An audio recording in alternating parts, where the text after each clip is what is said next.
Hi friends, ಎಲ್ಲರಿಗೂ ಜಯ ಕುಟುಂಬ ವ್ಲಾಗ್ಸ್ಗೆ ಸ್ವಾಗತ. ಆಸೆ ಸೀರಿಯಲ್ನಲ್ಲಿ ಮುಂದಿನ ಸಂಚಿಕೆಯಲ್ಲಿ ಏನೆಲ್ಲ ಆಗುತ್ತೆ ಅಂತ ಪೂರ್ತಿಯಾಗಿ ನೋಡ್ಕೊಂಡ್ ಬರೋಣ ಬನ್ನಿ. ಸಂಚಿಕೆ ಶುರುವಿನಲ್ಲಿ ಕನಕ ಲವ್ ಮಾಡ್ತಿದ್ದಾಳೆ ಅಂತ ಮೀನಾ ಹೇಳಿದ್ದನ್ನ ಕೇಳಿ ಸೂರ್ಯನ್ಗೆ ಶಾಕ್ ಆಗತ್ತೆ. ಏನು, ಕನಕ ಲವ್ ಮಾಡ್ತಿದ್ದಾಳ? ಏನಮ್ಮ ಮೀನಾ, ಏನ್ ಹೇಳ್ತಿದ್ಯಾ ಅಂತ ಶಾಕ್ ಅಲ್ಲಿ ಸೂರ್ಯ ಕೇಳ್ತಾನೆ. ಹೌದು ರೀ, ಸ್ವಲ್ಪ ದಿವಸ ಆಯ್ತು ಅಂತ ಮೀನಾ ಹೇಳ್ಬೇಕಾದ್ರೆ ಹೇಳಲೇ ಇಲ್ಲ ನೀನ್ ನನಗೆ ಅಂತ ಸೂರ್ಯ ಕೇಳ್ತಾನೆ. ರೀ, ಅದು ಅವಳು ಈಗ್ಲೇ ಹೇಳ್ಬೇಡ ಅಂತ ಹೇಳಿದ್ಲು, ಅದಕ್ಕೆ ನಾನ್ ಹೇಗೆ ಹೇಳಿ ಅಂತ ಮೀನಾ ಹೇಳ್ಬೇಕಾದ್ರೆ, ಲೇ ಮೀನಮ್ಮ, ನನ್ನಿಂದ ನಂಬೋದಕ್ ಆಗ್ತಿಲ್ಲ ಕಣೆ, ಅವಳು ಇನ್ನೂ ಚಿಕ್ಕ ಹುಡುಗಿ ಅಲ್ವೇನೆ, ಅವಳು ಹೆಂಗೆ ಈ ಲವ್ ಎಲ್ಲ ಹೋಗ್ತಾಳೆ ಅಂತ ಸೂರ್ಯ ಹೇಳ್ಬೇಕಾದ್ರೆ, ರೀ ಅದೆಲ್ಲ ಏನು ತಪ್ಪಿಲ್ಲ ಅಲ್ವಾ ಅಂತ ಮೀನಾ ಹೇಳ್ತಾಳೆ. ತಪ್ಪೇನಿಲ್ಲಮ್ಮ, ಲವ್ ಅಂದ್ರೆ ಹೇಳಿ ಕೇಳಿ ಬರುತ್ತಾ? ಈಗ ಅವಳಿಗೂ ಮದ್ವೆ ವಯಸ್ಸಾಯ್ತಲ್ವಾ, ಹೋಗ್ಲಿ ಬಿಡು, ಅವಳೇ ಗಂಡನ ಹುಡ್ಕೊಂಡ್ಲಲ್ಲ ಅಂತ ಸೂರ್ಯ ಹೇಳ್ಬೇಕಾದ್ರೆ, ರೀ ಇನ್ನೂ ಈ ವಿಷಯ ನಮ್ಮಿಬ್ರಿಗ್ ಮಾತ್ರ ಗೊತ್ತಿರೋದು, ಅಮ್ಮಂಗೆ ಇದ್ರ ಬಗ್ಗೆ ಏನು ಹೇಳಿಲ್ಲ. ನಾಳೆ ಅವಳು ಲವ್ ಮಾಡ್ತಿರೋ ಹುಡುಗನ್ನ ದೇವಸ್ಥಾನಕ್ಕೆ ಕರ್ಕೊಂಡ್ ಬಂದು ನಮ್ಮಿಬ್ರ ಜೊತೆ ಮೀಟ್ ಮಾಡಿಸ್ತಾಳಂತೆ ಅಂತ ಮೀನಾ ಹೇಳ್ಬೇಕಾದ್ರೆ, ಓ ಹಾಗ, ನಾವು ಹುಡುಗನ್ನ ಹುಡುಕ್ಬೇಕಾದ್ರೆ ಹುಡುಗ ಹಂಗಿದಾನೆ ಹಿಂಗಿದಾನೆ ಅಂತ, ಆಮೇಲೆ ಈ ರೀತಿ ಇರ್ಬೇಕು ಆ ರೀತಿ ಇರ್ಬೇಕು ಅಂತ ಕಂಡೀಷನ್ ಎಲ್ಲ ಹಾಕಿದ್ಲು. ಈಗ ಈ ಹುಡುಗ ಇಷ್ಟ ಅಂತ ಸೂರ್ಯ ಕೇಳ್ಬೇಕಾದ್ರೆ, ರೀ ಇಷ್ಟ ಆಗಿದ್ದಕ್ಕೆ ಅಲ್ವಾ ಇವಾಗ ಅವಳು ನಮ್ಗೆ ಪರಿಚಯ ಮಾಡಿಸ್ತಾ ಇರೋದು ಅಂತ ಮೀನಾ ಹೇಳ್ತಾಳೆ. ಅದು ಸರಿನೇ, ಈ ಚಿಲ್ಟಾಣಿ ಪಲ್ಟಾಣಿಗಳಿಗೆಲ್ಲ ಮದ್ವೆ ಆಗೋಂತ ಟೈಮ್ ಬಂದ್ಬಿಡ್ತಲ್ಲ ಅಂತ ಸೂರ್ಯ ಹೇಳ್ಬೇಕಾದ್ರೆ, ಏಕೆ ಮದ್ವೆ ಆಗೋದಿಕ್ಕೆ ಹೈಟ್ ಆಗೇ ಇರ್ಬೇಕು ಅಂತ ಏನಾದ್ರು ರೂಲ್ಸ್ ಇದೆಯಾ ಅಂತ ಮೀನಾ ಕೇಳ್ತಾಳೆ. ಅಯ್ಯೋ ಮೀನಮ್ಮ, ಹಂಗಲ್ಲಮ್ಮ, ಅವಳು ಇನ್ನು ಚೈಲ್ಡ್ ತರ ಇದ್ದಾಳಮ್ಮ, ಅವಳಿಗೋಗಿ ಮದ್ವೆ ಅಂತ ಅಂದ್ರೆ ಹೆಂಗ್ ಹೇಳು, ಈಗೆಲ್ಲ ಯಾರನ್ನು ನಂಬಕ್ ಆಗೋದಿಲ್ಲಮ್ಮ ಅಂತ ಸೂರ್ಯ ಹೇಳ್ಬೇಕಾದ್ರೆ, ರೀ ಕನಕ ಒಳ್ಳೆ ಹುಡುಗನ್ನೇ ಹುಡ್ಕೊಂಡಿರ್ತಾಳೆ ಅಂತ ನನಗೆ ಚೆನ್ನಾಗ್ ಗೊತ್ತು ಅಂತ ಮೀನಾ ಹೇಳ್ತಾಳೆ. ಹೌದೌದು, ಕನಕ ತುಂಬಾ ಒಳ್ಳೆ ಹುಡುಗಿ, ತುಂಬಾ ಬುದ್ಧಿವಂತೆ, ಒಳ್ಳೆ ಹುಡುಗನ್ನೇ ಹುಡ್ಕೊಂಡಿರ್ತಾಳೆ, ಎಲ್ಲ ಸರಿ ಆಯ್ತು ಅಂದ್ರೆ ತಕ್ಷಣನೇ ಮದ್ವೆ ಮಾಡ್ಬಿಡೋಣ ಅಂತ ಸೂರ್ಯ ಹೇಳ್ಬೇಕಾದ್ರೆ, ಸರಿ ರೀ, ನನಗೂ ಅದೇ ರೀತಿ ಅನ್ನಿಸ್ತಿದೆ, ನಾಳೆ ಹೋಗಿ ಮಾತಾಡೋಣ ಅಂತ ಮೀನಾ ಹೇಳ್ದಾಗ, ಸರಿ ಆಯ್ತು ಅಂತ ಸೂರ್ಯ ಒಪ್ಕೋತಾನೆ. ಈ ಕಡೆ ಶಾಂತಿ ರೋಹಿಣಿ ಕೊಟ್ಟಿರೋ ಸರನ ಹಾಕೊಂಡು ಕನ್ನಡಿ ಮುಂದೆ ನಿಂತ್ಕೊಂಡು ತುಂಬಾ ಖುಷಿ ಪಡ್ತಿರ್ತಾಳೆ. ಹಾಗೆ ತನ್ ಮೊಬೈಲ್ ತಗೊಂಡು ಸೆಲ್ಫಿನೂ ತಗೋತಿರ್ತಾಳೆ. ಈ ಕಡೆ ರೋಹಿಣಿ ತನ್ ಕೋಪನ ಹೇಗ್ ತೀರ್ಸ್ಕೋಬೇಕು ಅಂತ ಗೊತ್ತಾಗ್ದೆ ಕೈಗ್ ಸಿಕ್ಕಿರೋ ಚೆಂಬು ಲೋಟಗಳನ್ನೆಲ್ಲ ಎಸಿತಾ ಇರ್ತಾಳೆ. ಈಗ ಏನಾಯ್ತು ಅಂತ ಅದ್ರ ಮೇಲೆ ಕೋಪ ತೀರ್ಸ್ಕೊತಾ ಇದ್ಯಾ ಅಂತ ಮನೋಜ ಕೇಳ್ದಾಗ, ಇನ್ನೇನ್ ಮಾಡ್ಲಿ, ಇನ್ ಯಾವ್ದ್ರ ಮೇಲೆ ಕೋಪ ತೀರ್ಸ್ಕೊಳ್ಳಿ, ನಿಮ್ ಅಮ್ಮನ್ ಮೇಲೆ ತೀರ್ಸ್ಕೊಳಕ್ ಆಗತ್ತಾ? ಅಲ್ಲ, ನಿಮ್ ಅಮ್ಮಂಗೆ ನಾನು ಇನ್ ಎಷ್ಟು ಮಾಡ್ಬೇಕು? ನಾನು ಅವ್ರ ಮೇಲೆ ತುಂಬಾ ಮರ್ಯಾದೆ ಇಟ್ಟಿದೀನಿ, ಅವ್ರನ್ನ ನನ್ ತಾಯಿ ತರನೇ ತಾನೇ ನಾನ್ ನೋಡಿದ್ದು, ಅವ್ರು ನನ್ನನ್ನ ಇನ್ನು ಎಷ್ಟು ಅಂತ ಅವಮಾನ ಮಾಡ್ತಾರೆ, ಅವ್ರು ಯಾಕೆ ನನ್ಗೆ ಸ್ವಲ್ಪ ಮರ್ಯಾದೆನೆ ಕೊಡೋದಿಲ್ಲ? ಈಗಿನ ಕಾಲದಲ್ಲಿ ಯಾವ ಸೊಸೆ ಅತ್ತೆಗೆ ಇಷ್ಟೊಂದು ಕಾಸ್ಟ್ಲಿ ಆಗಿರೋ ಗಿಫ್ಟ್ ನ ತಂದ್ಕೊಡ್ತಾಳೆ ಹೇಳಿ? ಇನ್ನು ಎಷ್ಟು ದಿವಸ ಅಂತ ಈ ಕೋಪ ತೋರಿಸ್ತಾರೆ? ಇನ್ನು ನನ್ನನ್ನ ಒಳ್ಳೆ ವೈರಿ ಅನ್ನೋ ತರ ನೋಡ್ತಿದಾರಲ್ಲ ಅಂತ ರೋಹಿಣಿ ಕೇಳ್ಬೇಕಾದ್ರೆ, ನಮ್ಮಮ್ಮ ನಿನ್ ಮೇಲೆ ಅಷ್ಟೊಂದ್ ಪ್ರೀತಿ ಇಟ್ಕೊಂಡಿದ್ರು, ಈ ಮನೇಲಿ ನನ್ನನ್ ಬಿಟ್ರೆ ನೆಕ್ಸ್ಟ್ ನಿನ್ನೆ ಅವ್ರು ತುಂಬಾ ಇಷ್ಟ ಪಡ್ತಾ ಇದ್ದಿದ್ದು, ಅಂತದ್ರಲ್ಲಿ ನೀನ್ ಅವ್ರಿಗೆ ಸುಳ್ಳು ಹೇಳಿ ಅಷ್ಟೊಂದ್ ಮೋಸ ಮಾಡ್ಬಿಟ್ಟಿಯಲ್ಲ. ನಮ್ಮಮ್ಮ ಏನೇನ್ ಬೇಕಾದ್ರೂ ಕ್ಷಮಿಸ್ತಾರೆ, ಆದ್ರೆ ಸುಳ್ಳು ಹೇಳಿ ಮೋಸ ಮಾಡೋರ್ನ ಯಾವತ್ತೂ ಕ್ಷಮಿಸೋದಿಲ್ಲ. ಅವಾಗ ನಿನ್ನ ತಲೆ ಮೇಲೆ ಹೊತ್ಕೊಂಡು ಮೆರೆಸಿದ್ರು, ಇವಾಗ ಕಾಲ್ ಕೆಳಗಡೆ ಹಾಕೊಂಡು ತುಳಿತಾ ಇದಾರೆ ಅಷ್ಟೇನೆ ಅಂತ ಮನೋಜ ಹೇಳ್ಬೇಕಾದ್ರೆ, ಅದನ್ನೇ ಯಾಕೆ ಅಂತ ಕೇಳ್ತಾ ಇದೀನಿ, ಅವರು ನನ್ನನ್ನ ತಲೆ ಮೇಲೆ ಹೊತ್ಕೊಂಡು ಮೆರೆಸೋದು ಬೇಕಾಗಿಲ್ಲ, ಕಾಲಲ್ಲಿ ಹಾಕೊಂಡು ತುಳಿಯೋದು ಬೇಕಾಗಿಲ್ಲ ಅಂತ ರೋಹಿಣಿ ಹೇಳ್ಬೇಕಾದ್ರೆ, ನೋಡ್ ರೋಹಿಣಿ, ಅಮ್ಮ ತಾನಿಬ್ರು ಸೊಸೆದಿರ್ನ ಬಿಟ್ಟು ನಿನ್ನನ್ನ ಹೊಗಳ್ಬೇಕಾದ್ರೆ, ನಿನ್ನನ್ನ ಸ್ಪೆಷಲ್ ಆಗಿ ನೋಡ್ಕೊಳ್ಬೇಕಾದ್ರೆ ತುಂಬಾ ಖುಷಿ ಪಟ್ಟೆ ತಾನೇ ನೀನು ಅಂತ ಮನೋಜ ಹೇಳ್ಬೇಕಾದ್ರೆ, ಇವಾಗ ನೀನು ನನ್ನನ್ನ ಹೊಗಳ್ತಾ ಇದ್ಯಾ ಅಥವಾ ಬೇಕು ಅಂತಾನೆ ಕಿಂಡಲ್ ಮಾಡ್ತಾ ಇದ್ಯಾ, ನನ್ಗೆ ಯಾವ್ದು ಅರ್ಥ ಆಗ್ತಿಲ್ಲ ಅಂತ ರೋಹಿಣಿ ಹೇಳ್ಬೇಕಾದ್ರೆ, ನೋಡ್ ರೋಹಿಣಿ, ಅವತ್ತು ನೀನು ಖುಷಿ ಪಟ್ಟಷ್ಟು ಇವಾಗ ಬೈಬೇಕಾದ್ರೆ ಅದನ್ನ ಹಂಗೆ ತಡ್ಕೊಳ್ಬೇಕು ಅಂತ ಮನೋಜ ಹೇಳ್ಬೇಕಾದ್ರೆ, ಯಾಕೆ ನಾನ್ ಯಾಕೆ ಸಹಿಸ್ಕೋಬೇಕು, ಯಾರು ಮಾಡದೇ ಇರೋ ತಪ್ಪೇನ್ ನಾನ್ ಮಾಡಿಲ್ವಲ್ಲ, ಯಾಕೆ ನಿಮ್ ಅಮ್ಮಂಗೆ ನನ್ನನ್ನ ಕ್ಷಮಿಸಿ ಒಪ್ಕೊಳ್ಳೋದಕ್ ಆಗೋದಿಲ್ವಾ?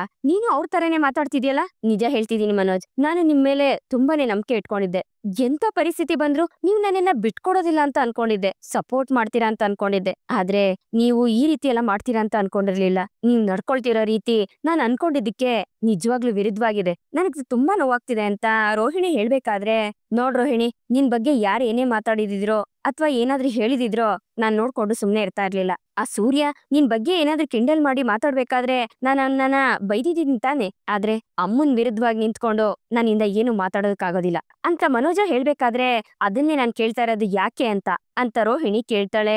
ನೋಡ್ ರೋಹಿಣಿ, ನಾನ್ ಚಿಕ್ಕ ವಯಸ್ಸಿಂದನೂ ಅಮ್ಮನ್ ಮಾತು ಕೇಳ್ಕೊಂಡೆ ಬೆಳೆದಿರೋದು, ಯಾಕೆಂದ್ರೆ ಅವ್ರು ನನಗೋಸ್ಕರ ತುಂಬಾ ಮಾಡಿದ್ದಾರೆ. ನಾನ್ ಇವತ್ತು ಇಂಥ ದೊಡ್ಡ ವ್ಯಕ್ತಿ ಆಗಿರೋದಿಕ್ಕೆ ನಮ್ಮಮ್ಮನೇ ಕಾರಣ. ನಮ್ಮಮ್ಮನೇ ಯಾವಾಗ್ಲೂ ನೀನ್ ದೊಡ್ಡ ವ್ಯಕ್ತಿ ಆಗ್ಬೇಕು ಅಂತ ಯಾವಾಗ್ಲೂ ಹೇಳ್ತಿರ್ತಾರೆ, ನನ್ ಮೇಲೆ ನಂಬಿಕೆ ಇಟ್ಕೊಂಡಿದ್ದಾರೆ. ಈ ಮನೇಲಿ ಎಂತ ಪರಿಸ್ಥಿತಿ ಬಂದ್ರೂ ಅವ್ರು ನನ್ ಸಪೋರ್ಟ್ ಅಲ್ಲೇ ನಿಂತಿದ್ದಾರೆ. ನಾನು ಅಂದ್ರೆ ನಮ್ಮ ಅಮ್ಮಂಗೆ ತುಂಬಾ ಇಷ್ಟ, ನನ್ಗೆ ನಮ್ಮಮ್ಮನೇ ತುಂಬಾ ಮುಖ್ಯ ಅಂತ ಮನೋಜ ಹೇಳ್ಬೇಕಾದ್ರೆ ಮತ್ಯಾಕ್ ನನ್ನನ್ನ ಮದ್ವೆ ಆದೆ ಅಂತ ರೋಹಿಣಿ ಕೇಳ್ತಾಳೆ. ನೋಡ್ ರೋಹಿಣಿ, ಅಮ್ಮ ಖಂಡಿತ ನಿನ್ನ ಕ್ಷಮಿಸ್ತಾರೆ. ಈಗ ನೀನು ಕೊಟ್ಟಿರೋ ಚೈನ್ನ ಅಮ್ಮ ತಗೊಂಡಿದಾರೆ ತಾನೆ, ಅದ್ರ ಅರ್ಥ ಅವರು ನಿನ್ ಮೇಲಿರೋ ಕೋಪ ಸ್ವಲ್ಪ ಕಮ್ಮಿ ಮಾಡ್ಕೋತಿದ್ದಾರೆ ಅಂತ. ಹೀಗೆ ಅವ್ರಿಗೆ ಏನೇನ್ ಇಷ್ಟ ಬರುತ್ತೋ ಅದನ್ನೆಲ್ಲ ತೆಕ್ಕೊಡ್ತಾ ಇರು, ಖಂಡಿತ ಒಂದಲ್ಲ ಒಂದ್ ದಿವಸ ಅವ್ರು ನಿನ್ನ ಕ್ಷಮಿಸ್ತಾರೆ ಅಂತ ಮನೋಜ ಹೇಳ್ಬೇಕಾದ್ರೆ ನೀವೇನ್ ಮಾತಾಡ್ತಿದ್ದೀರಾ ಅಂತ ನನ್ಗೆ ಅರ್ಥ ಆಗ್ತಿಲ್ಲ ಮನೋಜ್. ಎಲ್ಲ ಗೊತ್ತಿದ್ದು ಮಾತಾಡ್ತಿದ್ದೀರಾ ಅಥವಾ ಬೇಕು ಅಂತಾನೆ ನನ್ಗೆ ಟೆನ್ಷನ್ ಕೊಡ್ಬೇಕು ಅಂತ ಮಾತಾಡ್ತಾ ಇದ್ದೀರಾ? ಹಾಗಾದ್ರೆ ಅವ್ರು ಇರೋ ಪ್ರೀತಿ ಬರೀ ನಾವ್ ಕೊಡೋ ವಸ್ತುಗಳ ಮೇಲೆ ಮಾತ್ರನಾ? ನೀನೇ ಹೇಳ್ದಲ್ಲ ಇವಾಗ ನಾನ್ ಚೈನ್ ತೆಕ್ಕೊಟ್ಟಿದ್ದಕ್ಕೆ ಅವ್ರ ಕೋಪ ಸ್ವಲ್ಪ ಸ್ವಲ್ಪ ಕಮ್ಮಿ ಆಗ್ತಿದೆ ಅಂತ.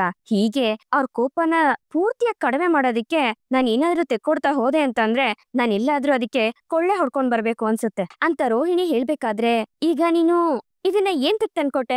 ಅಮ್ಮನ್ಗೆ ಕೋಪ ಕಮ್ಮಿ ಆಗ್ಲಿ ಅಂತ ತಾನೆ ಅಂತ ಮನೋಜ ಹೇಳ್ಬೇಕಾದ್ರೆ, ನಾನ್ ತಗೊಂಡ್ ಬಂದ್ ಕೊಟ್ಟಿದೀನಿ, ಹಾಗಂತ ಇದೇ ರೀತಿ ತಂದ್ಕೊಡು ಅಂತ ಹೇಳ್ತಿದ್ಯಲ್ಲ ನೀನು. ನೋಡಿ ಮನೋಜ್, ನಾನು ಈ ಚೈನ್ನ ಅಂಗಡಿಲ್ ತಗೊಂಡಿಲ್ಲ, ಗೊತ್ತಿರೋರೊಬ್ರು ಮಾರ್ತೀನಿ ಅಂತ ಹೇಳಿದ್ರು, ನಾನು ಅವ್ರ ಹತ್ರ ತಗೊಂಡೆ. ಅದು ಅಲ್ದೆ ಸಾಲ ತಗೊಂಡು ನಾನು ಈ ಒಡವೆ ತಗೊಂಡ್ ಬಂದ್ ಕೊಟ್ಟಿರೋದು ಅಂತ ರೋಹಿಣಿ ಹೇಳ್ದಾಗ, ಏನು ಸಾಲ ತಗೊಂಡ ಅಂತ ಮನೋಜ ಕೇಳ್ತಾನೆ.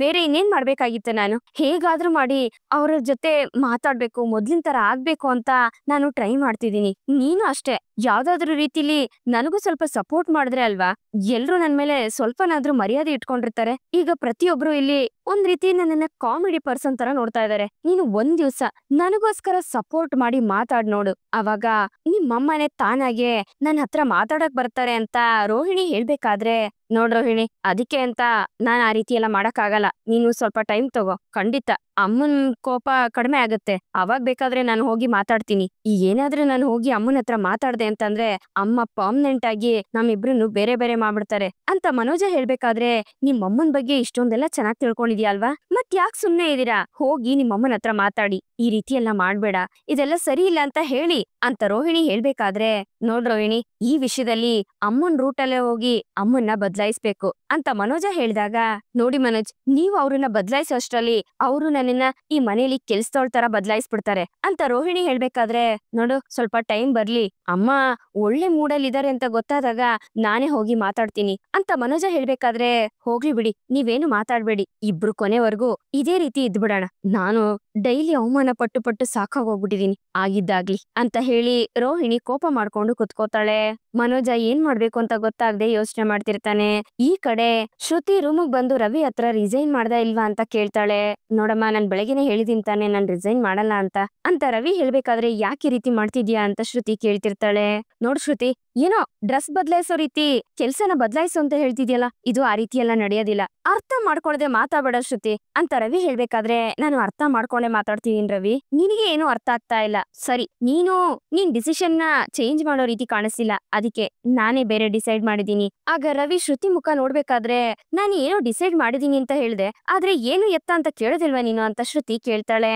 ಅಯ್ಯೋ, ಕೇಳಿಲ್ಲ ಅಂದ್ರೆ ನೀನೇನ್ ಬಿಡೋಳಲ್ವಲ್ಲ, ಏನ್ ಹೇಳು ಅಂತ ರವಿ ಹೇಳ್ದಾಗ, ಯಾಕ ರವಿ ಬೇಡ್ದಿರೋ ರೀತಿ ಕೇಳ್ತಾ ಇದೆಯಲ್ಲ, ಸ್ವಲ್ಪನಾದ್ರೂ ಇಂಟ್ರೆಸ್ಟ್ ಕೊಟ್ಟು ಏನು ಎತ್ತ ಅಂತ ಕೇಳ್ಬೇಕು ತಾನೆ ಅಂತ ಶ್ರುತಿ ಹೇಳ್ಬೇಕಾದ್ರೆ, ಮೊದ್ಲು ನೀನ್ ಏನ್ ವಿಷಯ ಅಂತ ಹೇಳು, ಆಮೇಲೆ ಇದು ಇಂಟ್ರೆಸ್ಟಿಂಗ್ ಆಗಿದೆಯಾ ಇಲ್ವಾ ಅಂತ ಹೇಳ್ತೀನಿ ಅಂತ ರವಿ ಹೇಳ್ತಿರ್ತಾನೆ. ನಾನು ಜಾಗ ತಗೊಳ್ಬೇಕು ಅಂತಿದೀನಿ ಅಂತ ಶ್ರುತಿ ಹೇಳ್ಬೇಕಾದ್ರೆ, ಯಾಕೆ ಮನೆ ಏನಾದ್ರೂ ಕಟ್ತೀಯಾ ಅಂತ ರವಿ ಕೇಳ್ತಾನೆ. ಇಲ್ಲ, ನಾವಿಬ್ರು ಸೇರಿ ಅಲ್ಲಿ ರೆಸ್ಟೋರೆಂಟ್ ಕಟ್ಟೋಣ ಅಂತ ಶ್ರುತಿ ಹೇಳ್ಬೇಕಾದ್ರೆ, ಏನು ಹೊಸ ರೆಸ್ಟೋರೆಂಟಾ? ಏನಮ್ಮ ಇದಿಷ್ಟೊಂದು ಈಸಿಯಾಗಿ ಹೇಳ್ತಾ ಇದ್ಯಾ? ಅದಕ್ಕೆ ಇನ್ವೆಸ್ಟ್ ಮಾಡ್ಬೇಕು, ಅದಕ್ಕೆ ತುಂಬಾ ದುಡ್ಡು ಬೇಕು ಅಂತ ರವಿ ಹೇಳ್ಬೇಕಾದ್ರೆ, ಅದ್ರ ಬಗ್ಗೆ ಯಾಕೆ ಯೋಚನೆ ಮಾಡ್ತೀಯ ರವಿ, ನಮ್ಮ ಮನೇಲಿ ಅಷ್ಟೊಂದು ದುಡ್ಡು ಇದೆಯಲ್ಲ, ನಮ್ ಮಮ್ಮಿ ಡ್ಯಾಡಿ ಹತ್ರ ಒಂದ್ ಮಾತ್ ಕೇಳಿದ್ರೆ ಸಾಕು, ಎಷ್ಟ್ ಬೇಕಿದ್ರು ದುಡ್ಡು ಕೊಡ್ತಾರೆ ಅಂತ ಶ್ರುತಿ ಹೇಳ್ಬೇಕಾದ್ರೆ, ಇದು ನಿನ್ ಐಡಿಯಾನ? ನಾನು ಆಲ್ರೆಡಿ ಹೇಳಿದೀನಿ ನಿಮ್ ಮನೆಯಿಂದ ನನಗೆ 1 ರೂಪಾಯಿನೂ ಬೇಡ ಅಂತ ರವಿ ಹೇಳ್ಬೇಕಾದ್ರೆ, ಮತ್ ಹೇಗ್ ಸ್ಟಾರ್ಟ್ ಮಾಡಕ್ಕಾಗತ್ತೆ ರವಿ ರೆಸ್ಟೋರೆಂಟ್ ನ ಅಂತ ಶ್ರುತಿ ಕೇಳ್ತಾಳೆ.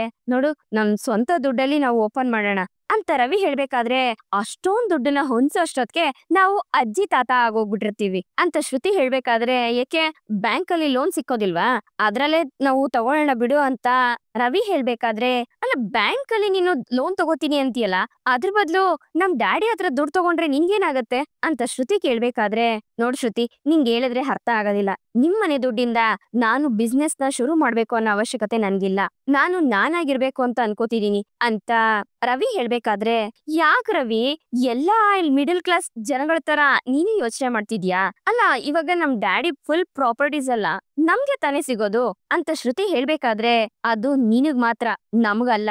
ಅವ್ರ ನಂತರ ಅದು ನಿನಗ್ ಸಿಗುತ್ತೆ, ಅದು ನೀನೇ ಇಟ್ಕೋ. ಅದಕ್ಕೆ ಅಂತ ಆ ದುಡ್ಡನ್ನ ಇವಾಗ್ಲೇ ತಗೊಂಡು ಬಿಸ್ನೆಸ್ ನ ಶುರು ಮಾಡ್ಬೇಕು ಅನ್ನೋ ಅವಶ್ಯಕತೆ ಏನಿಲ್ಲ ನನಗೆ. ನಾನೇ ಸ್ವಂತವಾಗಿ ದುಡ್ದು ನನ್ ದುಡ್ಡಲ್ಲೇ ರೆಸ್ಟೋರೆಂಟ್ ನ ಓಪನ್ ಮಾಡ್ತೀನಿ. ಹಾಗೂ ಆಗ್ಲಿಲ್ಲ ಅಂದ್ರೆ ಬ್ಯಾಂಕ್ ಅಲ್ಲಿ ಲೋನ್ ತಗೊಂಡು ನಾನು ಓಪನ್ ಮಾಡ್ಕೋತೀನಿ. ನನಗೆ ಯಾರ್ ಸಪೋರ್ಟ್ ಬೇಕಾಗಿಲ್ಲ. ಸರಿ ಬಿಡು, ನಾನು ಬೇರೆ ಡಿಸೈಡ್ ಮಾಡಿದೀನಿ ಅಂತ ಶ್ರುತಿ ಹೇಳ್ಬೇಕಾದ್ರೆ, ಏನಮ್ಮ ನೀನ ಟಕ್ ಟಕ್ ಟಕ್ ಅಂತ ಡಿಸೈಡ್ ನೇ ಚೇಂಜ್ ಮಾಡ್ತಾ ಹೋಗ್ತಿದ್ಯಾ ಅಂತ ರವಿ ಹೇಳ್ಬೇಕಾದ್ರೆ, ಡಿಸಿಷನ್ ನ ಚೇಂಜ್ ಮಾಡಿಲ್ಲ, ಆದ್ರೆ ಅದನ್ನ ಮಾಡಿಫೈ ಮಾಡಿದೀನಿ. ಅದೇನು ಅಂತ ರವಿ ಕೇಳಿದಾಗ, ನಾನೇ ರೆಸ್ಟೋರೆಂಟ್ ನ ಓಪನ್ ಮಾಡ್ತೀನಿ. ನಮ್ಮ ಅಪ್ಪ ಅಮ್ಮನ ಹತ್ರ ದುಡ್ಡು ಯಾವ್ದನ್ನು ತಗೊಳ್ಳೋದಿಲ್ಲ. ನಾನು ಏನ್ ಸೇವಿಂಗ್ ಮಾಡಿದೀನಿ ಅದ್ರಲ್ಲೇ ನಾನು ರೆಸ್ಟೋರೆಂಟ್ ನ ಓಪನ್ ಮಾಡ್ತೀನಿ. ಆ ರೆಸ್ಟೋರೆಂಟ್ಗೆ ನೀನ್ ಶೆಫ್ ಆಗಿ ಬರ್ಬೇಕು ಅಂತ ಶ್ರುತಿ ಹೇಳಿದಾಗ, ರವಿ ಶ್ರುತಿ ಮುಖನೇ ನೋಡ್ತಿರ್ತಾನೆ. ನಿನಗೆ ಯಾವಾಗ ನನ್ ಮೇಲೆ ನಂಬಿಕೆ ಬರುತ್ತೋ ಅವಾಗ ನೀನು ಆ ರೆಸ್ಟೋರೆಂಟ್ ಅಲ್ಲಿ ನನ್ ಜೊತೆ ಪಾರ್ಟ್ನರ್ ಆಗು ಅಂತ ಶ್ರುತಿ ಹೇಳ್ಬೇಕಾದ್ರೆ, ರವಿ ಶ್ರುತಿನೇ ನೋಡ್ತಿರ್ಬೇಕಾದ್ರೆ, ಏನು ಆ ರೀತಿ ನೋಡ್ತಿದ್ಯಾ ಅಂತ ಶ್ರುತಿ ಕೇಳ್ತಾಳೆ. ಮೊದ್ಲು ನೀನು ರೆಸ್ಟೋರೆಂಟ್ ನ ಶುರು ಮಾಡು, ಆಮೇಲೆ ನೋಡ್ಕೊಳ್ಳೋಣ ಅಂತ ಹೇಳಿ ರವಿ ಮಲ್ಕೊಂಡ್ಬಿಡ್ತಾನೆ. ಶ್ರುತಿ ಇದ್ರ ಬಗ್ಗೆನೆ ಯೋಚನೆ ಮಾಡ್ತಿರ್ತಾಳೆ. ಈ ಕಡೆ ಕನಕ ಅರುಣ್ಗೋಸ್ಕರ ಕಾಯ್ತಿರ್ತಾಳೆ ದೇವಸ್ಥಾನದಲ್ಲಿ. ಎಲ್ಲಿ ಇವ್ರು ಇನ್ನು ಇಷ್ಟೊತ್ತಾದ್ರೂ ಬರ್ಲೇ ಇಲ್ವಲ್ಲ ಅಂತ ಕನಕ ನೋಡ್ಬೇಕಾದ್ರೆ ಅಷ್ಟರಲ್ಲಿ ಅರುಣ್ ಬರ್ತಾನೆ. ಕನಕ ಏನಿವತ್ತು ಸೀರೆ ಎಲ್ಲ ಉಟ್ಕೊಂಡಿದ್ಯಾ ಅಂತ ಅರುಣ್ ಕೇಳ್ದಾಗ, ಮದ್ವೆ ಬಗ್ಗೆ ಮಾತಾಡ್ಬೇಕಲ್ವಾ, ಅದಕ್ಕೆ ಸಂಪ್ರದಾಯದ ಪ್ರಕಾರ ಸೀರೆ ಉಟ್ಕೊಂಡಿದೀನಿ ಅಂತ ಕನಕ ಹೇಳ್ತಾಳೆ. ತುಂಬಾ ಚೆನ್ನಾಗ್ ಕಾಣಿಸ್ತಿದೆ ಕನಕ. ಹೌದು, ಅವ್ರು ಬಂದ್ರ ಅಂತ ಅರುಣ್ ಕೇಳ್ಬೇಕಾದ್ರೆ, ಅವ್ರು ಹೊರಟಿದಾರಂತೆ, ನಾನ್ ಕಾಲ್ ಮಾಡಿ ಕೇಳ್ದೆ ಅಂತ ಕನಕ ಹೇಳ್ತಾಳೆ. ಹಾಗೆ ಅರುಣ್ ಕೈಯಲ್ಲಿ ಕವರ್ ಇರೋದನ್ನ ನೋಡಿ ಏನದು ಅಂತ ಕನಕ ಕೇಳ್ತಾಳೆ. ಇದು ಹೂವ ಮತ್ತೆ ಸ್ವೀಟು.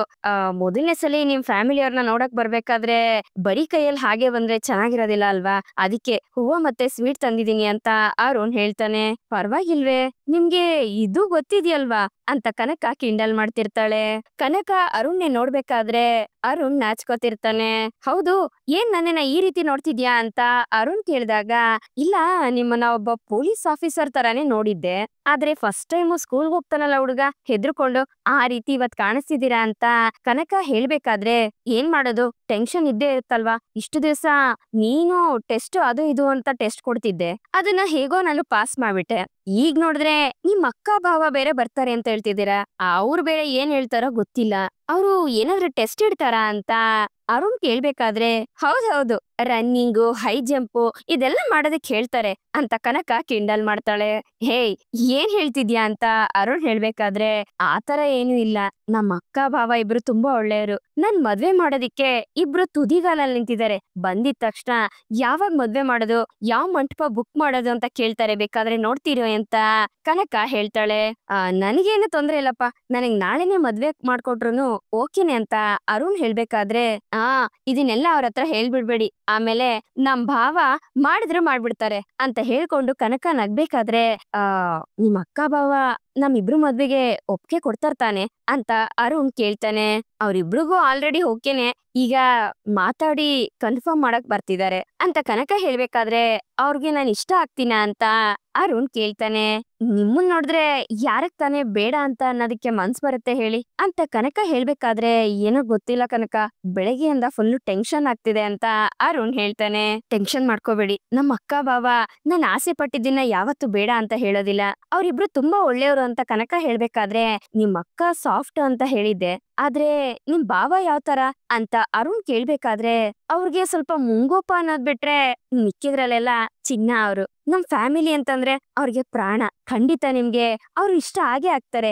ಮಾತಾಡೋದಕ್ಕೆ ಅವ್ರ ಜೊತೆ ಶುರು ಮಾಡ್ಕೊಂಡ್ರೆ ಖಂಡಿತ ನೀವು ಮಾತೇ ನಿಲ್ಸೋದಿಲ್ಲ. ಸ್ವಲ್ಪ ಹೊತ್ತಲ್ಲಿ ನೀವೇ ನೋಡ್ತೀರಲ್ಲ, ಗೊತ್ತಾಗತ್ತೆ. ಬನ್ನಿ ದೇವಸ್ಥಾನದೊಳಗಡೆ ಹೋಗೋಣ ಅಂತ ಕನಕ ಅರುಣ್ನ ಕರ್ಕೊಂಡ್ ಹೋಗ್ತಾಳೆ. ಹಾಗೆ ಇಬ್ರು ಸೇರಿ ಅದೇ ಡ್ರೆಸ್ ಅಲ್ಲಿ ಒಂದು ಸೆಲ್ಫಿನ ತಗೋತಾರೆ. ಈ ಕಡೆ ಸೂರ್ಯ ಮತ್ತೆ ಮೀನಾ ಕಾರಲ್ಲಿ ಬರ್ಬೇಕಾದ್ರೆ, ಸೂರ್ಯ ಮೀನನ್ನ ಲೇಟ್ ಮಾಡ್ಬಿಟ್ಟೆ ಅಂತ ಬೈತಿರ್ತಾನೆ. ರೀ, ನಾವು 8 ಗಂಟೆಗೆ ಬರ್ತೀವಿ ಅಂತ ಹೇಳಿರೋದಲ್ವಾ, ಇನ್ನೂ ಟೈಮ್ ಇದೆ ನಡೀರಿ ಅಂತ ಮೀನಾ ಹೇಳ್ಬೇಕು. ಹೇಳ್ಬೇಕಾದ್ರೆ ನೋಡಮ್ಮ ಕನಕನ್ನ ಮದ್ವೆ ಮಾಡ್ಕೊಳ್ಳೋದಕ್ಕೆ ಅಂತ ಹುಡುಗ ಬರ್ತಾ ಇರೋದು ಅಳಿಯಂದ್ರಿಗೋಗಿ ನಾವು ಆ ರೀತಿ ಎಲ್ಲ ವೇಟ್ ಮಾಡ್ಸೋದು ಸರಿನಾ ಅಂತ ಸೂರ್ಯ ಟೆನ್ಷನ್ ಅಲ್ಲಿ ಹೇಳ್ತಿರ್ತಾನೆ. ಆದ್ರೂ ಮೀನಮ್ಮ ಕನಕ ಅವಳಿಗೆ ಇಷ್ಟಪಟ್ಟಿರೋ ಹುಡುಗನ ಅವಳೇ ಹುಡ್ಕೊಂಡ್ಬಿಟ್ಲೆ ಕಣೆ ಅಂತ ಸೂರ್ಯ ತುಂಬಾ ಖುಷಿ ಪಟ್ಕೊಂಡ್ ಹೇಳ್ತಿರ್ತಾನೆ.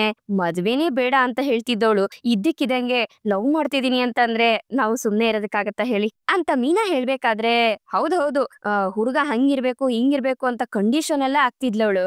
ಅವಳ ಮನ್ಸನ್ನೇ ಬದಲಾಯಿಸಿದಾರೆ ಅಂತಂದ್ರೆ ಆ ಹುಡುಗ ಒಳ್ಳೆಯವನೇ ಇರ್ತಾನೆ ಅಂತ ಅರುಣ್ ಹೇಳ್ಬೇಕಾದ್ರೆ ಹೌದು ರೀ ಅದಕ್ಕೆ ಅಲ್ವಾ ಆ ಹುಡುಗನ್ನ ಅವಳು ಒಪ್ಕೊಂಡಿರೋದು ಅಂತ ಮೀನಾ ಹೇಳ್ಬೇಕಾದ್ರೆ ಹೆಂಗೋ ಅಮ್ಮ ಎಲ್ಲ ಒಂದ್ ರೀತಿಯಿಂದ ಸರಿ ಹೋಗ್ಬಿಟ್ರೆ ನನ್ ಮೇಲಿರೋ ಒಂದು ಜವಾಬ್ದಾರಿ ಕಡಿಮೆ ಆಗತ್ತೆ ಅಂತ ಸೂರ್ಯ ಖುಷಿ ಪಡ್ತಿರ್ತಾನೆ. ಅಪ್ಪಯ್ಯ ಯಾವಾಗ್ಲೂ ಹೇಳ್ತಿರ್ತಿತ್ತೆ, ಲೋ ಸೂರ್ಯ ಆ ಫ್ಯಾಮಿಲಿಗೆ ನೀನೇ ಎಲ್ಲ ಕಣಪ್ಪ, ಅವ್ರನ್ನ ಚೆನ್ನಾಗ್ ನೋಡ್ಕೊ ಅಂತ ಹೇಳಿದಾರೆ, ಆ ಹುಡ್ಗ ಒಳ್ಳೆನೇ ಇರ್ತಂತಾನೆ ಅಂತ ಸೂರ್ಯ ಕೇಳ್ಬೇಕಾದ್ರೆ ರೀ ನನ್ ತಂಗಿ ಮೇಲೆ ನನ್ಗೆ ನಂಬಿಕೆ ಇದೆ, ಅವಳು ಖಂಡಿತವಾಗ್ಲು ಒಳ್ಳೆಯವ್ರನ್ನೇ ಸೆಲೆಕ್ಟ್ ಮಾಡಿರ್ತಾಳೆ ಅಂತ ಮೀನಾ ಹೇಳ್ಬೇಕಾದ್ರೆ ಹೌದೌದು ಕನಕ ತುಂಬಾ ಬುದ್ಧಿವಂತೆ, ಅವಳು ಸರಿಯಾಗಿರೋ ಹುಡುಗನ್ನೇ ಹುಡ್ಕೊಂಡಿರ್ತಾಳೆ. ಹೌದು ಅವ್ರಿಗೆ ನಾವ್ ಇಷ್ಟ ಆಗ್ತೀವಾ ಅಂತ ಸೂರ್ಯ ಕೇಳ್ಬೇಕಾದ್ರೆ ಯಾಕ್ರಿ ಆ ರೀತಿ ಹೇಳ್ತಿದ್ದೀರಾ ಅಂತ ಮೀನಾ ಕೇಳ್ತಾಳೆ. ಅದು ಹಂಗಲ್ಲಮ್ಮ, ಇವಾಗ ಹುಡ್ಗಿ ಇಷ್ಟ ಆಗಿ ಹುಡ್ಗಿ ಫ್ಯಾಮಿಲಿ ಇಷ್ಟ ಆಗ್ಲಿಲ್ಲ ಅಂತಂದ್ರೆ ಹೇಗಿದ್ರು ಚೆನ್ನಾಗ್ ಓದಿರೋರೇ ಆಗಿರ್ತಾರೆ, ನಾನು ಓದ್ದೇವ್ರನಲ್ವಾ ಅಂತ ಸೂರ್ಯ ಹೇಳ್ಬೇಕಾದ್ರೆ ರೀ ಯಾಕ್ರಿ ಈ ರೀತಿ ಎಲ್ಲ ಮಾತಾಡ್ತೀರಾ, ಓದಿದ್ರೆ ಮಾತ್ರನಾ ಎಲ್ರಿಗೂ ಇಷ್ಟ ಆಗೋದು, ಒಳ್ಳೆ ಗುಣ ಇರ್ಬೇಕು ರೀ ಅಷ್ಟೇ ಸಾಕು. ಹಾಗ್ ನೋಡಿದ್ರೆ ನಿಮ್ಮನ್ನ ಯಾರ್ ತಾನೇ ಬೇಡ ಅಂತಾರೆ ಹೇಳಿ, ನೀವ್ ಅಂತ ಒಳ್ಳೆ ವ್ಯಕ್ತಿ ಅಂತ ಮೀನಾ ಹೇಳ್ಬೇಕಾದ್ರೆ ಅದನ್ನ ಕೇಳಿ ಸೂರ್ಯಂಗೆ ಖುಷಿ ಆಗತ್ತೆ. ನಿಜನ ಮೀನಮ್ಮ ಅಂತ ಸೂರ್ಯ ಕೇಳಿದಾಗ ಹೌದು ರೀ ನಿಮ್ ಜೊತೆ ಯಾರಾದ್ರೂ ಸ್ವಲ್ಪ ಹೊತ್ತು ಮಾತಾಡಿದ್ರೆ ಸಾಕು ಅವ್ರು ನಿಮ್ಮನ್ನ ತುಂಬಾ ಹಚ್ಕೊಂಡ್ಬಿಡ್ತಾರೆ, ಅಷ್ಟು ಒಳ್ಳೆಯವ್ರು ನೀವು ಅಂತ ಮೀನಾ ಸೂರ್ಯನ್ನೇ ಹೊಗಳ್ತಿರ್ತಾಳೆ. ಹಾಗೆ ಸೂರ್ಯ ಹೋಗ್ತಾ ಹೋಗ್ತಾ ದಾರಿಲಿ ಒಂದ್ ಹಣ್ಣ ಅಂಗಡಿ ಮುಂದೆ ಕಾರ್ನ ನಿಲ್ಲಿಸ್ತಾನೆ. ಯಾಕ್ರಿ ಇವಾಗ ಕಾರ್ ನಿಲ್ಸಿದ್ರಿ ಅಂತ ಮೀನಾ ಕೇಳಿದಾಗ ಅಲ್ಲಮ್ಮ ಮೊದಲನೇ ಸಲಿ ಅಳಿಯನ್ನ ನೋಡಕ್ ಹೋಗ್ಬೇಕಾದ್ರೆ ನಾವ್ ಹಂಗೆ ಹೋಗಕ್ಕಾಗತ್ತಾ ಹೇಳು, ಅದು ಅಲ್ದೆ ದೇವಸ್ಥಾನದಲ್ಲಿ ಬೇರೆ ಹೋಗಿ ನೋಡ್ತಾ ಇದೀವಿ ಅಂತ ಸೂರ್ಯ ಹೇಳ್ಬೇಕಾದ್ರೆ ಪರವಾಗಿಲ್ವೇ ನಿಮ್ಗೆ ಇಷ್ಟಾದ್ರೂ ಪರಿಜ್ಞಾನ ಇದೆಯಲ್ವಾ ಅಂತ ಮೀನಾ ಹೇಳ್ಬೇಕಾದ್ರೆ ಅಲೋ ನಮ್ಗೂ ಅಷ್ಟೋ ಇಷ್ಟೋ ತಿಳುವಳಿಕೆ ಐತೆ ಬಾ ಅಂತ ಹೇಳಿ ಸೂರ್ಯ ಮೀನನ್ ಜೊತೆ ಹೋಗಿ ಹಣ್ಣನ್ನೆಲ್ಲ ತಗೊಳ್ಬೇಕಾದ್ರೆ ಏನ್ರಿ ಇಷ್ಟೊಂದೆಲ್ಲ ತಗೋತಾ ಇದೀರಾ ಅಂತ ಮೀನಾ ಹೇಳ್ತಾಳೆ. ಅಲ್ಲಮ್ಮ ಅವ್ರಿಗೆ ಯಾವ ಹಣ್ಣು ಇಷ್ಟ ಇದೆಯೋ ಏನೋ ಯಾರಿಗ್ ಗೊತ್ತು, ಅದಕ್ಕೆ ಎಲ್ಲಾ ತಗೋತಾ ಇದೀನಿ, ಒಂದ್ ಕೆಲ್ಸ ಮಾಡು ನೀನು ಕನ್ಕನ್ಗೆ ಫೋನ್ ಮಾಡ್ಬಿಟ್ಟು ಅಳಿಯಂದ್ರಿಗೆ ಯಾವ್ದು ಹಣ್ಣು ಇಷ್ಟ ಅಂತ ಕೇಳ್ಬಿಟ್ಟು ಹೇಳಮ್ಮ ನಾವ್ ಅದನ್ನೇ ತಗೊಂಡೋಗೋಣ ಅಂತ ಸೂರ್ಯ ಹೇಳ್ದಾಗ ನೀ ಯಾಕ್ರಿ ನಾವೇ ಸುಮ್ನೆ ಯಾವ್ದೋ ಒಂದ್ ಹಣ್ಣು ತಗೊಂಡೋದ್ರೆ ಆಗೋದಿಲ್ವಾ ಅಂತ ಮೀನಾ ಹೇಳ್ತಾಳೆ. ನಿನ್ಗೆ ಅದೆಲ್ಲ ಗೊತ್ತಾಗೋದಿಲ್ಲ, ಮೊದ್ಲು ಹುಡುಗಂಗೆ ಏನ್ ಇಷ್ಟ ಅಂತ ಕೇಳಮ್ಮ ಅಂತ ಸೂರ್ಯ ಹೇಳ್ದಾಗ ಸರಿ ಆಯ್ತು ಅಂತ ಮೀನಾ ಕನಕನ್ಗೆ ಕಾಲ್ ಮಾಡಿ ಯಾವ ಹಣ್ಣು ಬೇಕು ಅಂತ ಕೇಳಿದಾಗ ಅಕ್ಕ ಯಾವ್ದೋ ಒಂದ್ ಹಣ್ಣು ತಗೊಂಡ್ ಬನ್ನಿ ಅಂತ ಕನಕ ಹೇಳ್ತಾಳೆ. ರೀ ಅವ್ರು ಯಾವ್ದೋ ಒಂದ್ ಹಣ್ಣು ತಗೊಂಡ್ ಬನ್ನಿ ಅಂತ ಹೇಳ್ತಿದ್ದಾರೆ ಅಂತ ಮೀನಾ ಹೇಳ್ಬೇಕಾದ್ರೆ ಅದೆಲ್ಲ ಆಗೋದಿಲ್ಲ ಕೇಳಲೇಬೇಕು ಅಂತ ಸೂರ್ಯ ಹೇಳ್ತಾನೆ. ನೋಡೆ ನಿಮ್ ಭಾವ ಒಪ್ತಾ ಇಲ್ಲ ಕಣೆ, ಯಾವ ಹಣ್ಣು ಬೇಕು ಅಂತ ಅವ್ರನ್ನೇ ಕೇಳ್ಬಿಡೆ ಅಂತ ಮೀನಾ ಹೇಳಿದಾಗ ಅಯ್ಯೋ ನೀವಿದಿರಲ್ಲ ಬಿಡೋದಿಲ್ಲ ನೀವು, ಸರಿ ಇರಿ ನೋಡಿ ನಿಮ್ಗೆ ಯಾವ ಹಣ್ಣು ಇಷ್ಟ ಅಂತ ಕನಕ ಕೇಳಿದಾಗ ಯಾಕೆ ಅಂತ ಅರುಣ್ ಕೇಳ್ತಾನೆ. ಅದು ಭಾವ ಹಣ್ಣು ತಗೋತಾ ಇದಾರೆ ಅದಕ್ಕೆ ನಿಮ್ಗೆ ಯಾವ ಹಣ್ಣು ಬೇಕು ಅಂತ ಕೇಳ್ತಾ ಇದಾರೆ ಅಂತ ಕನಕ ಹೇಳ್ಬೇಕಾದ್ರೆ ಅಯ್ಯೋ ಏನಮ್ಮ ಇದು ಯಾವ್ದಾದ್ರು ಒಂದ್ ತಗೊಂಡ್ ಬಂದ್ರೆ ಆಯ್ತು ಅಂತ ಅರುಣ್ ಹೇಳ್ತಾನೆ. ಇಲ್ಲ ಏನ್ ಹಣ್ಣು ಬೇಕು ಅಂತ ಹೇಳಿ ಇಲ್ಲಾಂದ್ರೆ ನಮ್ ಭಾವ ಬಿಡೋದಿಲ್ಲ ಅಂತ ಕನಕ ಹೇಳ್ಬೇಕಾದ್ರೆ ದಾಳಿಂಬೆ ಹಣ್ಣು ಇಷ್ಟ ಅಂತ ಅರುಣ್ ಹೇಳ್ತಾನೆ. ಆಗ ಕನಕ ಅದನ್ನ ಮೀನಾ ಹತ್ರ ಹೇಳ್ತಾಳೆ.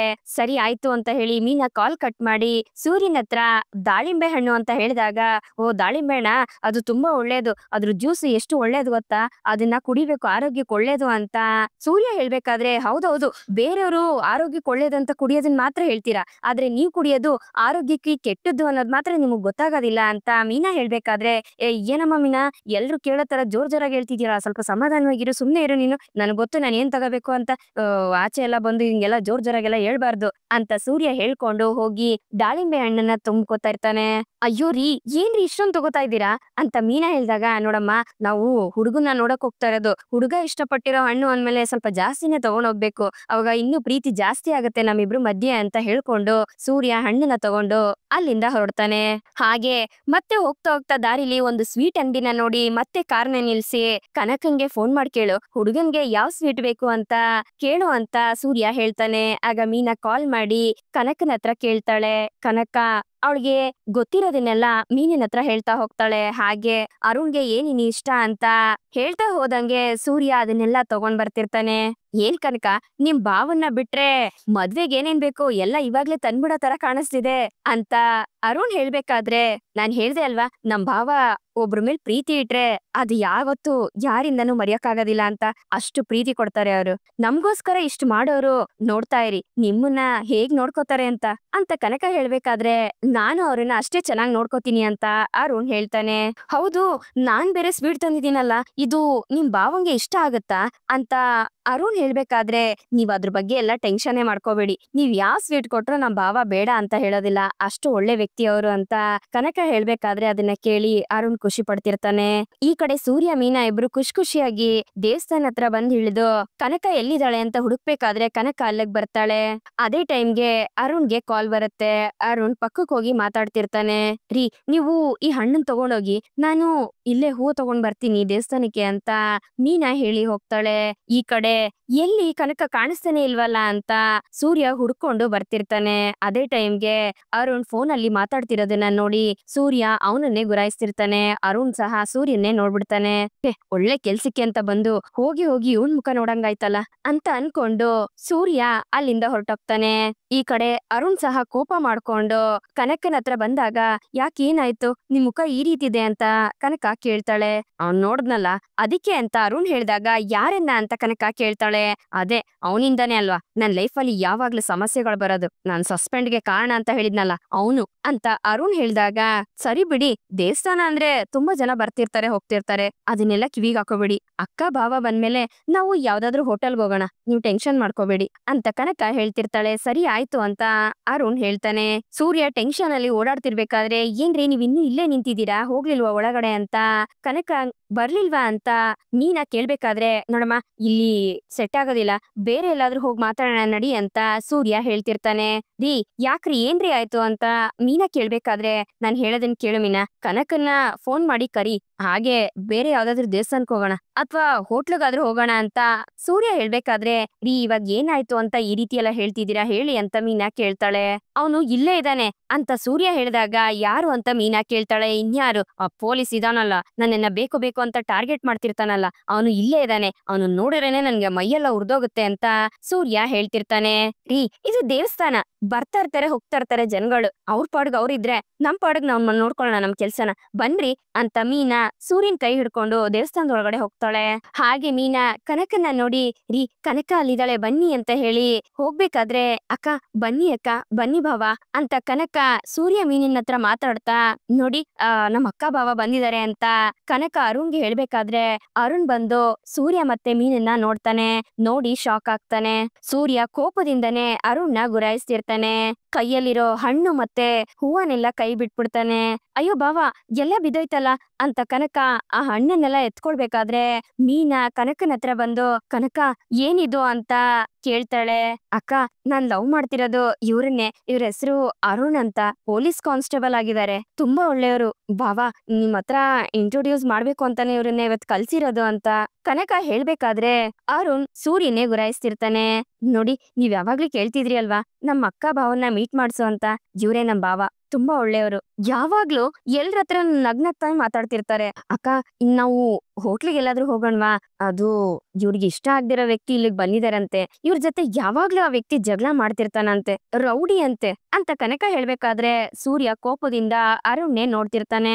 ಕನಕ ಏನೇನೋ ಮಾತಾಡ್ತಿದ್ರುನೋ ಅದನ್ನ ಕೇಳೋ ಪರಿಸ್ಥಿತಿನಲ್ಲಿ ಸೂರ್ಯ ಮತ್ತೆ ಮೀನಾ ಇರೋದಿಲ್ಲ. ಇಬ್ರು ಅರುಣ್ನೇ ನೋಡ್ತಿರ್ತಾರೆ. ಹಾಗೆ ಸೂರ್ಯ ಕೋಪ ಮಾಡ್ಕೊಂಡು ಅಲ್ಲಿಂದ ಹೊರಟೋಗ್ತಾನೆ. ಅಕ್ಕ, ಏನಕ್ಕ ಇದು, ಭಾವ ಏನು ಹೇಳ್ದೆ ಹಾಗೆ ಹೊರಟೋಗ್ತಿದ್ದಾರೆ ಅಂತ ಕನಕ ಕೇಳ್ಬೇಕಾದ್ರೆ, ಇವ್ರು ಹೇಳಿದ್ರಲ್ಲ ಅವ್ರಿಗೆ ಇಷ್ಟ ಆಗದೆ ಇರೋರು ಅಂತ, ಅದು ನಿಮ್ ಭಾವನೆ ಅಂತ ಮೀನಾ ಹೇಳಿದಾಗ ಅದನ್ನ ಕೇಳಿ ಕನಕಂಗೆ ಶಾಕ್ ಆಗತ್ತೆ. ಹಾಗೆ ಹೇಳ್ತಾ ಅವಳ ಕೈಗೆ ಹೂನ ಕೊಟ್ಟು ಮೀನಾ ಅಲ್ಲಿಂದ ಆಚೆ ಹೊರಟೋಗ್ತಾಳೆ. ರೀ ಅಂತ ಅನ್ಕೊಂಡು ಮೀನಾ ಕಾರ್ ಹತ್ರ ಬಂದಾಗ, ನೋಡು ಮೀನಾ, ಇದೆಲ್ಲ ಸೆಟ್ ಆಗೋದಿಲ್ಲ, ಇಂಥವನ್ನೆಲ್ಲ ನಮ್ಮ ಕನಕಂಗೆ ಮದ್ವೆ ಮಾಡ್ಕೊಡೋದಕ್ ಆಗೋದಿಲ್ಲ, ಇದೆಲ್ಲ ಬೇಡ, ಇದನ್ನ ಇಲ್ಲೇ ನಿಲ್ಸ್ಬಿಡು ಅಂತ ಹೇಳು ಅಂತ ಕೋಪ ಮಾಡ್ಕೊಂಡು ಸೂರ್ಯ ಕಾರ್ ಹತ್ತಿ ಅಲ್ಲಿಂದ ಹೊರಟೋಗ್ತಾನೆ. ಮೀನಾ ಇದ್ರ ಬಗ್ಗೆನೇ ಯೋಚನೆ ಮಾಡ್ತಾ ನಿಂತಿರ್ತಾಳೆ. ಇಲ್ಲಿಗೆ ಈ ಒಂದು ಸಂಚಿಕೆ ಮುಗಿಯುತ್ತೆ. ಈ ಸಂಚಿಕೆ ನಿಮ್ಗೆ ಇಷ್ಟ ಆಗಿದೆ ಅಂತ ಅನ್ಕೊಳ್ತೀನಿ. ಇಷ್ಟ ಆಗಿದ್ರೆ ದಯವಿಟ್ಟು ಲೈಕ್ ಮಾಡಿ, ಹಾಗೆ ಹೇಗಿತ್ತು ಅನ್ನೋದನ್ನ ಕಮೆಂಟ್ ಮೂಲಕ ತಿಳಿಸಿ. ಮತ್ತೆ ಮುಂದಿನ ಸಂಚಿಕೆಯೊಂದಿಗೆ ನಿಮ್ಮನ್ನ ಭೇಟಿ ಆಗ್ತೀನಿ. ಅಲ್ಲಿವರೆಗೂ Tata, bye bye, take care.